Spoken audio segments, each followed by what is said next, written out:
Hey, everybody, welcome. It's so great to have all of you tune us in and turn us on. Thank you so much for all of that. Um, I just want to say I've got a very special show for those of you today. You know, Someone asked me a few minutes ago, they asked me, like, you're coming up on like 10,000 shows or something, Pat. What is it that keeps you going? And there was somebody that said something to them in reference to, well, after the seventh show, you kind of go into that. What is it like in marriage? It's that 7 year slump, right? So they were asking me about it, and I think I said something like, "Actually, I don't remember my seventh show," but my answer was, "Why is this so fresh and new to me every day?" And it's not because of me, it's because of all of you as listeners. And it's mostly because of the people I get to speak with and get to share a journey with. And Sherrie Clark is one of those folks. Now, by her own right, she is somebody that came out of the gate, besides having a profoundly incredible career as an executive in the technology world, but is also somebody that is seeing the power and the purpose of the message of courage to be seen. Now, when you have a brand like Courage to Be Seen and you're stuck at home, you have to know that the topic for today from her is how to be visible when you're stuck at home, even if you want the courage to be seen. And before I talk with her, I just want to say, for many of you who have sent me text messages and Facebook messages today, it is true. Our hearts go out for Senator Elizabeth Warren, who lost her brother today to COVID-19. And, how gracious is she and her message. And it is like so many people right now, we don't take it lightly, although we do have fun on this show and on this network, but we don't take it lightly. But we also bring powerful, powerful messages. And today, if you're finding yourself suddenly stuck, and Sherry's going to laugh about this, but suddenly stuck in your house, nobody to play ping pong with, and you're somebody like me, what do you do to get those endorphins rolling? Sherry, it's great to have you. Well, hey, it's great to be here, Dr. Patton. 10,000 shows. I mean, what a milestone that's is going to be, even if it seems like you don't remember the first ones. But I know you've been on the air for a long time and bringing great messages to a lot of people. Thank you. So that's really cool. They're trying to figure out. So here's what they're, thank goodness I don't have to worry about this. Maybe they should call you and get your help, right? Because you're the technology genius. But they were asking me what when I thought that would be. So I said, well, I don't know. And you can do the math on it, right? If you just briefly take a look at how many hours I did, when I started, and all that. So they figure I'm somewhere right now in the 9,000 something range. So they have pinpointed that my 10,000 episode, maybe, we haven't confirmed it, maybe the 4th of July. Now, that would be cool. Wouldn't that be cool? Now, I don't know how they're calculating it, but have you ever had people in the room? Now, you know this, right? Have you ever had a team in the room and they've got this idea and they go back and they're calculating it, and there's 5 people and they come back to you with 5 different answers, right?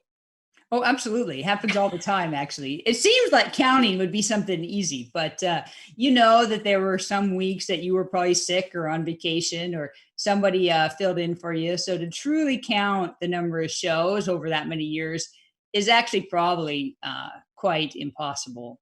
Especially because technology has just changed so much. Like right. Today, all the shows would definitely be recorded and indexed and in an inventory, but they probably weren't when you first started out on the radio. So you'll have to just do your best guess and pick a significant day to have the celebratory show. Well, it's interesting you say that, because here we are, right? And so we're talking about today, right? How to be visible when stuck at home. And so for you, you've created Courage to be Seen. This is one of your primary messages in the world. And you're talking about this and helping women all over the world with this. You know, this is your coaching platform. This is ACE, is what it's about. And here we are today, and we're in a world now that has changed almost overnight, right? Oh, Almost absolutely. overnight. Would you categorize it like that? Is like almost overnight? I mean, you go back 1 month, nobody could have described the world that we're living in today because people wouldn't have believed you. If you, let's just say you go back, let's just go to the beginning of March, right? And so people knew the virus was kind of going around the world and people were getting sick and there was a certain percentage dying. And so everyone kind of knew. But at the beginning of March, you would have not have said at the end of April, all the schools would be closed. Most people would be working from home. We'd have the highest unemployment, on record since the Depression, that you would have in the United States, not a single practice or sporting event going on. All the concerts closed, all the restaurants are takeout only. Like you could not have predicted the change that's happened in our world so fast because no one would have believed you. No one would have said, oh, come on, people aren't actually going to do that. And when you think about courage to be seen, I think it's very important because especially for women, women have struggled with having the courage to be seen in the office the way it is. They've had trouble speaking up in meetings and having their voices heard just under normal working circumstances. And now when you put everybody remotely, it makes it so much more difficult. It's hard to connect working remotely. And it just adds to it, I think, especially for women, all people, men, all people from work, but especially for women, this is a challenging time. I think so too. And we're let's talk about this because gosh, somebody called me. What did they call me the other day? Me of all people. You ready for what it was? Because I gave a statistic. They call me Debbie Downer. It's like I'm not even Debbie, but you get the point, right? And what I said was I had a moment, and I had a moment not as Dr. Pat and the Dr. Pat show and Sherrie Clark, radio host, but there's another side of us that we live in, right? There's this other world. You're a mom. You're also an executive, right? I have an organizational background. I do organizational work. And I made a statement on air. And it was just a one liner. And I said something like, yeah, I don't know if we're going to get back to normal. This reminds me of 1991. And I said, this reminds me of when we had the repeal of the psychological contract at work. And I said, I think we're going to have another one. And that's all I said was like that. And I got like, oh my God, you are like, the comment that came back to me was like something like, Mitch McConnell is the Grim Reaper of politics. Are you going to be the Grim Reaper of employment? And I'm like, no, I didn't mean it that way. What I meant was what you're saying. We are in a world where we get to be so creative, so innovative. What's changing is the norm of how we do things. But you're in a technical field, and technical people have led the way for innovative ways to work. I mean, I you mean, all yeah, have. we're really lucky that technology is where it is today. Because if this would have happened, let's say 5 years ago, we wouldn't have as many tools as we have to stay connected. And it's so critically important for people to have connection. Everyone would say, food and water, shelter, that's our basic needs. But in reality, human beings need connection. And if we don't have it, it puts so much stress on our lives. So we went for a walk last weekend and around our neighborhood, and we were with my son and we were walking, and it was amazing how many people we came across that were sitting in their driveways with other people sitting like 10 feet apart from each other, having like just sitting there. And we stopped to talk to a couple of them, and every single one pretty much said the same thing, that we're just tired of not seeing anyone. We're tired of not being able to have a conversation, that we just couldn't take it anymore. So we decided to do it in the safe manner where they're sitting a ways away across the driveway, but able to at least see each other and just talk. And it just goes to show how significantly this has affected people. Now, luckily, I live here in Texas, where our houses are spread apart and we have lots of room. I can daily go and walk, and I don't have to necessarily worry so much about social distancing, just because the neighborhood that I live in, and there's big bike trails, and there's not that many people on them. And I know you can't do that in cities and things, but people need the connection. They need to be seen. And with technology, we can do it over video so easily. Almost every computer now is sold with a video camera. I've been doing like Zoom calls with friends from across the country, and it's fun. It's fun to connect in that way. We did with some family members Zoom trivia on Sunday, and it's nice to be able to see people's homes and their kids. And but we wouldn't have that if this would have happened, let's say 5 years ago, because technology is just available everywhere. At the same hand, 37% of employees say when they work remotely, it limits their visibility. So even though we have the tools and the technology, that doesn't make it that you're just instantly visible. It's very easy to be hidden while you're remote. It's very easy to feel more isolated, and that nobody understands you or your point doesn't get across when you're suddenly thrown into working remotely, and like you haven't had any training or coaching on how to do that effectively. What you're talking about is so interesting and so important. Um, I'm watching some of the most incredible ideas surface. And I'm wondering, is it because I live in a bubble, sort of, right? And we've been remote since 2003. I mean, we were doing podcasting in 2003. So the technology has caught up with us now, so that we can take our technology, plug it into a Zoom, and voila, there you go, right? But what are you seeing in people at the workplace? Are they adjusting? What would you say about it? My sense is, and I would like to skip break and just go into this. A friend of mine said he had the best. It wasn't a Zoom meeting. It was some other internal thing.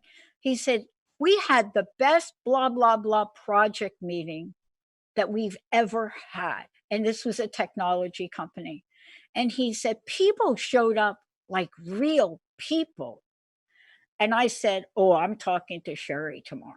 And I'm like, is this part of what you are talking about in ACES, about a new level of authenticity? Are you seeing that? Well, I think it depends, and people are adjusting. So here, I don't know. I think we're in week 5 or 6 of Okay. the stay at home, stay safe message. Right, the business that I work in is deemed essential in one of the 16 critical infrastructures of the United States. So my business is technically open, and we have part of my team goes into the office every single day and work, because some of the lab equipment and the things that we need is in the office, and you can't do it from home. However, the employees that can work from home, we do have them work from home. And so on the engineering team, some people work from home almost every day. Some people work in the office every day, and some people go back and forth depending on the day. So I think it does depend. If you're the type of person that you're just counting on running into people, like you got your work done because you would run into people in the office in the break room, or you just walk over to their desk, that's not working anymore. You because you can't count on that, because you're not going to just run into somebody from going from your kitchen to your office, right? That if you're embracing technology, then you can make this work. Like I stopped by the labs to see how they're going the other day, and one of the technicians had one of the engineers on a video call. I don't know if it was FaceTime or what they were using on their phone, and showing them like what they were seeing in the lab and on the O-scope, and having a conversation of what they should do next. So they were embracing the technology we have, and kind of filling that gap. So if you're doing that, you might actually be working better than ever in this, because you do work more Mm. efficiently, or can work more efficiently. If you are trying to stay working the same way you've always done your job, you're probably struggling right now. Or let me ask you this question, because part of what your message is about courage. And I want to ask you, from your experience, are people truly admitting the way they are? Or what is your sense of how people, one, are handling this, but how real are they being about how they feel themselves? Because I got a dose of this about myself about 4 days ago, right? Yeah. What do you Well, see? I don't think we're used to admitting how we really are. And so this what working remotely is magnifying that. And people aren't admitting. They're not used to it, so it's not any easier to do it now. I read an article the other day, which was, and then I'll tell you about one of my personal experiences. This lady lives in Colorado in a remote cabin, in this remote kind of area. I think it's like a thousand acres, and there's like 50 cabins up there, and people, live up in these in very remote areas. And so she's been up there like 38 days and hasn't talked to anyone else. She has a ton of food in her freezer. But at the same time, the neighborhood, they connect over through, I think, next door. And so at least talk a little bit. They have Wi-Fi and that type of thing. Well, someone was going to go into the town, and so said, "Hey, anyone need anything? I can get it for you." And no one was responding. And so on Easter, she said one more time, "Hey, if you need something, just let me know. I'm going to go into town." And this woman who hadn't seen anyone in 38 days goes, "Well, you know what? I'd love some fresh fruit, if that's not too much of a trouble." And so then as a couple of days passed, she tried to cancel her order, saying, "No, no, like, don't, that's just too much work. The roads aren't good. Don't worry about it." And the lady, though, she goes, "No, I'm happy to help out." She gets some fresh fruit and takes it to this cabin. The lady was out hiking, so like leaves it at the door. And so when she comes up to the cabin and sees the fresh fruit, right, she was just started crying. And because she was just so touched that someone cared about her and wanted to help out. And I think that's how we are. And I can say, I've been there when my son was born. He was in intensive care for 63 days, and it was a very lonely time. You go through a lot of emotions when you have a child in intensive care like that. And people would ask me how he was doing or what they could do to help. Of course, I never said anything. I don't need anything. We're fine. Um, One day on a Sunday, I come home from the hospital after visiting with my son, and some of my friends were at my house, and they were cleaning it. And it was so emotional for me that I remember just going to my bedroom and crying. Right? They knew I needed help, and they didn't know what to do, but they knew they could come over to my house. They came over when I wasn't home. My husband let them in. He would let them clean. I would have never let them clean, right? But I they know didn't what you ask. mean. I'm totally right there with you. That is like, I don't know what it is about me, but I'm kind of like that. That's like my worst nightmare until after they're done, right? Yeah, I mean, I told them I didn't need anything, and I never would have let them, but they knew I needed it, so they came over and helped. And I think that is how we naturally are. Yeah. We don't admit how we are, and so I worry about people working remotely now. Like if they do need that connection. So I think as leaders, we have to reach out more. I try to call people on my team more often. I do some little video messages and I send them to them, because we have to get better admitting and being authentic to ourselves, and which is one of the key messages in Courage to Be Seen. And if we can't do that, then it's very hard, especially at this time, to be seen, because people don't know how you're doing. It's very easy to fake it Yeah. right now, right? Yeah. Yeah. It's interesting. I sometime in March, the end of March. I don't remember the exact date. Jessica's got it. Um, I had this feeling. I don't know how else to talk about it, but I had a feeling And I remember getting up. I don't do this that often. You know, you're my role model for this, but this is not me. I'm not the one that gets up and gets in front of the camera and gives people video messages every day, right? That's a real stretch for me. I do Facebook Live. I love it. I love being on air with you. But for me to get up and do a message, it's unusual for me. Usually, by the time I'm done with my day, I have a friend said to me, Pat, we've tried to count how many words you say in a day after you're done with your day. But this day I woke up, and you're going to see the video soon. I knew I had to do something. And I thought about you. And I was thinking about, and people don't know what I know about you and your journey. And you've shared this on shows. It's so touching for me. And I woke up, and it's just something about seeing your face, because you know, you and I have worked together. We worked on the website. We worked together, right? We're colleagues in this. You know, you do so much to help people. But I woke up and I sat in front of the camera very spontaneously, and I did a recording. 6 minutes. I didn't know it was six. That's short for me. 6 minutes, turned it off, buried it somewhere. I don't know where I put it. But I didn't know that I would be doing what we're about to do. And we are very, very clear that we've worked too hard to help people have a voice, an independent voice. You see, they've had the courage to be seen, like you talk about.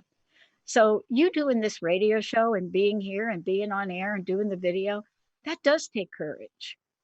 And there are a lot of people that are going to lose their opportunity to continue their podcast, to continue their YouTube. There are a lot of people that are going to lose that. See, we don't talk about that. So I woke up the other day and I said to Jessica, we have got to do a crowdfunding initiative for even the people we don't know. So we're getting ready to launch that. And Jessica stumbles across this 6-minute video. And she says to me, how did you know in March? And I think it was something you said a long time ago. And you talked about the courage to be seen and how sometimes we teach something that we're meant to learn. And I have stayed so long in the shadows, but admitting, like the story you shared, admitting how you feel about something is one part of it. But the other part of your story I want to ask you about is the action part, because that's also part of courage to be seen. What are you seeing? How are you seeing? What is your perception of the action in the world today? I think the action right now is mixed, right? Because a lot it's such unprecedented times. People don't know how to react, right? If you do any studying kind of a how your brain works and how you make decisions, I was a little fascinated. Like, really, you make a decision based on how you predict or how your brain predicts the outcome or the future's going to be. But when things are changing so fast, we don't know what the future's going to hold. So we actually like stress out just having to make decisions. So I think a lot of people are trying a lot of different things. And you can really see leadership be magnified at this time because we need people to step up and lead and help people through this because people want hope. But a lot of times they don't know what to do. So they follow leaders.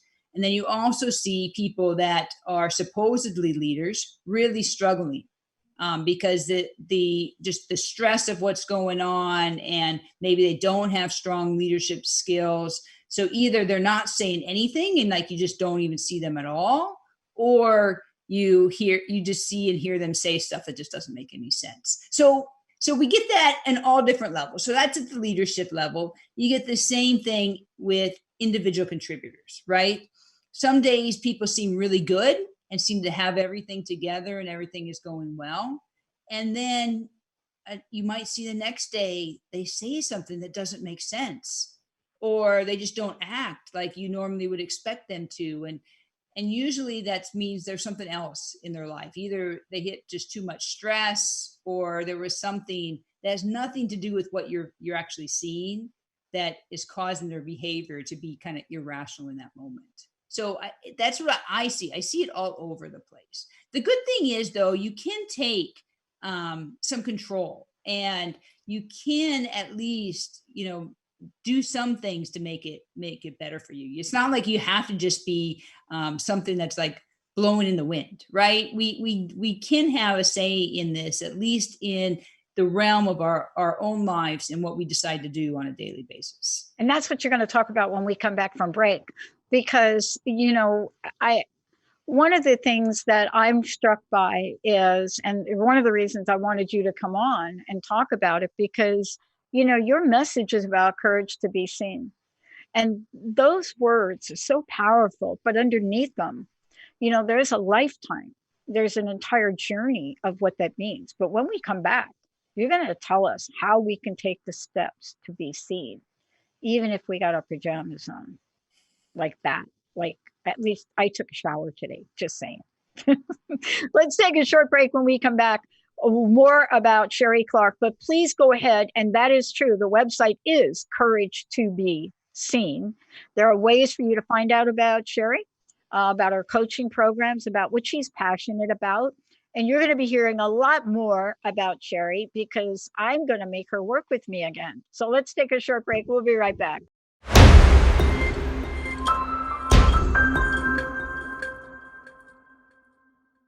Welcome back. I'm so thrilled. We are talking about Courage to Be Seen. And for those of you, you can find out about Courage to Be Seen, Sherrie Clark, and her radio show. You can go to the website, Courage to Be Seen. You're also going to be able to see and listen to and watch past shows and what she's done. But the message that, Sherrie brings to the world, it's very consistent and it's very powerful. And when you think about Courage to Be Seen, think about your life. Maybe not so much she's here, I'm here, we're on radio, we're on our ETV channel. Not so much about that. But think about what's available to us today. The steps that we can take to be seen. And if you're having trouble with this, get a hold of Sherrie, because that's what she does. It is a process, and she helps people with that. But today we're talking about what is happening, but what we can do. I shared something earlier, and I know you're going to take us through the steps. What I said was, something remarkable has happened, something that people predicted would never happen, ever, ever, ever, ever happen. And what it is in 1934, this guy out of Akron created something called Alcoholics Anonymous. And out of AA became OANANEA, all of the A's, everything you could possibly, all of them, 12-step programs. And the greatest argument, Sherrie, that ever happened at any of these leadership groups for these programs was, we will never, ever, ever, ever, ever do anything digitally. So guess what changed? Online meetings everywhere, saving lives. Everywhere. Zoom had to accommodate by giving special passwords. Everywhere now, all over the world, people, hundreds of people on one call from all over the world. Imagine that. So here's my question. This was a bold move for people. What can people do to be seen? What can you help folks with today? One thing that I have found fascinating in my career, before we get into the actual steps, is I've mentored quite a few women that work at other companies where they work full time from home. Like every call that we get on, is that them, working from home and their team is in a different location. And I've always found that fascinating. So they're used to this. Well, this is all new for us. I'm used to being able to see my team on a daily basis. A lot of people, this isn't necessarily new, and that's why technology, has been evolving. So that's just kind of an interesting thing. Now, why we have to operate though a little bit differently when we are remote and we want to make sure that we're seen. First of all, like you said, you can have a lot of people on these calls and not know it. You can't just look around the room and see like who's sitting, in a chair. It's very easy when you have lots of people to not notice like who the participants are in a meeting. You also might not even know the meeting was scheduled because you don't walk by the conference room and see people there and go, oh, hey, I think I should have been in that meeting. Why was I not invited? Because you just miss out on those kind of nonverbal cues. And then lastly, body language can be completely missing in a meeting. So that's why we have to operate a little bit differently. And so that way we can be seen, we can be heard while we're working remotely. So let's go through some of the steps that you can do. The first one is you have to embrace technology. And I know people don't like that. So the first part of that is if you can, you should be on video. But if you're going to be on video, that means, yes, you do have to get up in the morning. You have to get dressed. You have to take showers. You have to get dressed. You can't just, lounge around in sweats all day long if you want to make a good impression on video. And people, they like that part of working from home. Like, oh, I don't have to get ready and I can lounge.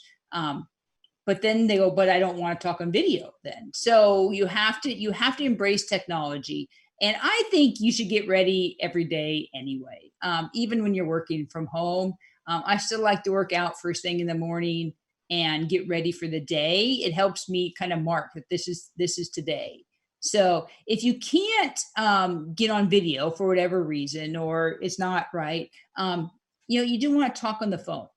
So a lot of times I'll get questions from my team right now. And if I can, I try to call them back to give them the answer rather than write back in email. That way you have a little bit more of a personal touch. And I would reserve email, texting, messages, Slack, all that kind of stuff. I would try to limit it. I'm not a big fan of it anyway, but I think it has doesn't allow you to connect the same way that phone calls or video does. So whenever possible, choose those, and then just limit the stuff that has to go to email or text messages.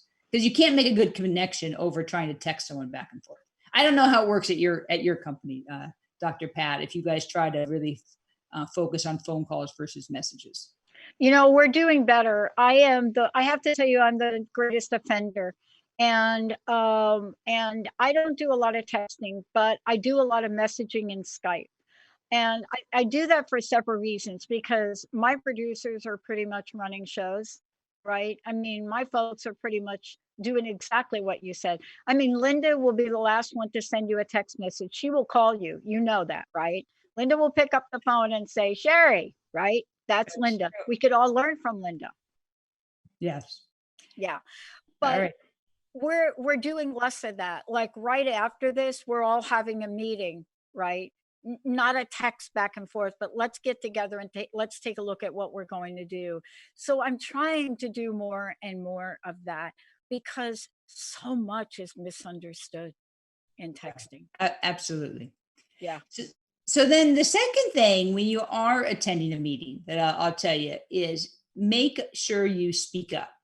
Because like I said, it's when there's a lot of people on a meeting, let's say it could be video or it could just be on a phone call. It's so easy to forget who the participants are. And a lot of times, people are multitasking because you can get away with it. No one can see what you're doing.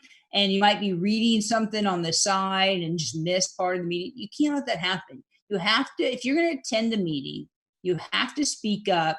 You have to participate. You can't wait for someone to ask your opinion or wait. Oh yeah, Dr. Pat's on. What's your opinion?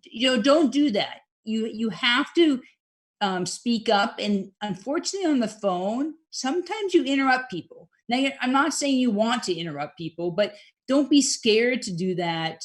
You have to be heard. And that's just kind of part of the life that we're in. And we have to get used to that. Yeah. The third thing I'll tell you Yeah. is make sure you schedule your meetings in advance. Oh, big one. That we wait too long, that we just say wait till we're completely ready, and then people's calendars are full, or you just forget to schedule it, and then too much time passes before you can actually get on people's calendars. So you want to make sure you're thinking ahead and get those meetings on the calendar so they happen. The fourth one, which I think most people don't really think about, when you want to be visible, be a connector for others. Don't actually focus on making yourself more visible, but maybe like there's two people at your company that somebody's working on a project and someone else could contribute or might have a good idea. Put them in touch with each other. Find a way how you can help other people in your company connect, and you'd be amazed that does come back and provide you value in the future. It's not right now. It's kind of almost like making deposits that will benefit you in the future. But when you focus on helping other people who might be struggling to make a connection, other people that might not know something's going on. So if you hear something on one meeting, then make that suggestion. Oh, you should talk to Bob, or reach out and send an email to the two people and say, hey, you guys should connect on this project, because I think either the work you're doing is overlapping or someone did something very similar a couple of years ago. Sherrie, one of the things I love about when you bring these messages forward, and if people have never listened to your show, they should really do it. Courage to be Seen. It's right here on Transformation Talk Radio. But one of the things I love is, and one of the most captivating shows is the one that I actually pre-recorded when you were talking about goals. And what I love about your message is not only do you, are brilliant at scanning the environment, but you come back with solutions that we can use in our everyday life. And it really leads me to, the next question, which I think has been a challenge for me personally. I think it's a challenge for others. And that has to do with courage. But even more so, and tied into that, is one other thing that you and I have talked about. Women, I find, and I don't like to stereotype, but we have a hard time. What did my mom used to say? We have a hard time tooting our own horn, so to speak. Acknowledging our accomplishment. We're really good at acknowledging for other people, but it's more difficult, one, to acknowledge our own. And even when other people compliment us or say something, right, it's hard to receive it. But isn't that too a form of courage to be able to do that? Oh, absolutely. And it's so important. And that was one of the things I was gonna say is even more important now, is you have to find ways to make sure people know what you're doing, know what you have accomplished. And we minimize that, especially women. We just say, oh, it was nothing, or just doing my job.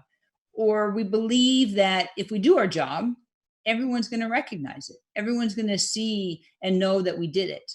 Unfortunately, that's not the way things work. We have to be comfortable, saying, yes, I did that. I wrote that report and it was great. I know this is an area that I have to work on. When I've gotten awards in the past, I haven't even wanted to tell people about them. I've wanted to minimize the fact that they were. My boss was flying in from Atlanta for an award ceremony, and I struggled to admit why he was coming. That when someone said, "So hey, why is he coming?" And it's like, he's flying in because I'm getting this award. It was like the hardest thing that for me. And so we need to do better, especially at women. So at this time, there's ways you can do that easier. You can, like, some people would find, if I send a weekly summer email, this is what we're doing, to your boss or to team members. And that way you can highlight what you're doing. It doesn't have to only highlight what you're doing. You can highlight what others on the team are doing also. But that's one way that you can do it and get used to saying, this is what I've actually, gotten done. Um, and then when people recognize and say you did a good job, don't deflect it. Don't say it was nothing. Just, the best thing to do is say thank you. It seems Right. so simple, but it's so hard. Right. Right. You know, it really, what that brings up for me as I think about this, what it truly brings up for me is looking at, how we then embrace and bring courage in our lives. For those of you just tuning in, Sherrie Clark is joining me here today. She is the host of Courage to Be Seen, and has a fabulous coaching program, keynote speaker, and way more. So please go and check it out, couragetobeseen.com. But let's take a moment to talk about courage, because I think we're starting to see different forms of courage. And what I mean by that is, sometimes I believe we have a view of what courage is. What is it, like Superman or Iron Man or Wonder Woman courage? That. But I think there's a new courage emerging, or at least maybe we can't see it as courage. How do you describe courage? So you're right. There's the courage that we see right now across, let's say, the hospitals, the doctors, the nurses, the people working on the front lines, right? We call that physical courage. They're actually doing something, because, it can be scary to have to go to work right now. Some of the people, like, let's say they're checking you out in a grocery store. They could say, I'm fearful for my health. I'm fearful I'm going to get sick and I'm going to bring it home to my family. To maybe they're taking care of their parents in their house, or someone with a um, some kind of a health condition that they're worried about. So that's physical courage, and that's the Superman kind of courage that we so often think about when we hear about courage. But there's a lot more levels, or a lot more pillars to courage. I think, and probably the one I've been working the most on, is emotional courage, right? Yeah. This is the courage to feel. This is the courage to kind of connect with your emotional side and admit, like, to be authentic, admit how you are, and really embrace the feelings that you're having. I've been doing some research on, leading with emotional courage, how some of the best leaders are also some of the most courageous when it comes to the emotional side. And it's really fascinating work. And hopefully, as I continue to learn more and more about this, it will allow me to be a better leader. Because if you can connect emotionally and have the courage to admit that you have that emotion, have the courage to admit that maybe you're scared right now, or that you don't have all the answers, is really, really powerful. And a lot of people can connect, more to you as a leader, and probably will follow you because they know you're being authentic and you're being truthful. I'm what I think is so fascinating to me is, and you don't always get so much of this if you're plugged into the TV 24/7. But I'm watching what innovative things people are doing. If I didn't have my phone with me to take a picture, but I was out and I was walking, and we don't live in, our homes are not crammed, right? But they're okay, enough room. But beautiful place to walk here. And there was this moment where one woman was on one side of the street, there's another woman on the other side, and obviously their dogs, when they walk, they pass each other and their dogs connect. And if I had a camera, and honestly, I didn't bring my phone because I didn't want to take calls on my walk, but I regret it, because there was this beautiful picture of the long leashes, that they have on their little teeny dogs, right? So there was this giant, like 20-foot leash, and it was a little white, small dog. And the other one was a black lab. And these two dogs saw each other, ran to the middle of the street on this really long, I don't even know what they're not leashes, they're extendable things you walk your dog with. And there was this moment in the street, right? Because the people they're keeping their distance, where you could see these two dogs come together. It was the most precious thing I have ever seen. Because And they the owners didn't pull it back, right? Right. And so you saw the owners start to get closer and closer together, but never separate the dogs.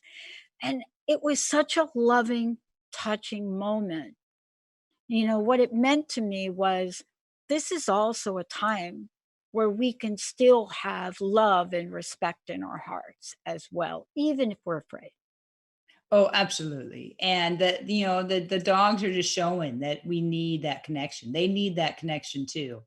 And we, despite the fact that we have to learn how to live in the world and stay safe and stay healthy, um, that we can't live in fear in our houses. We have to find a way that allows us to be connected in whatever way that is, to be safe.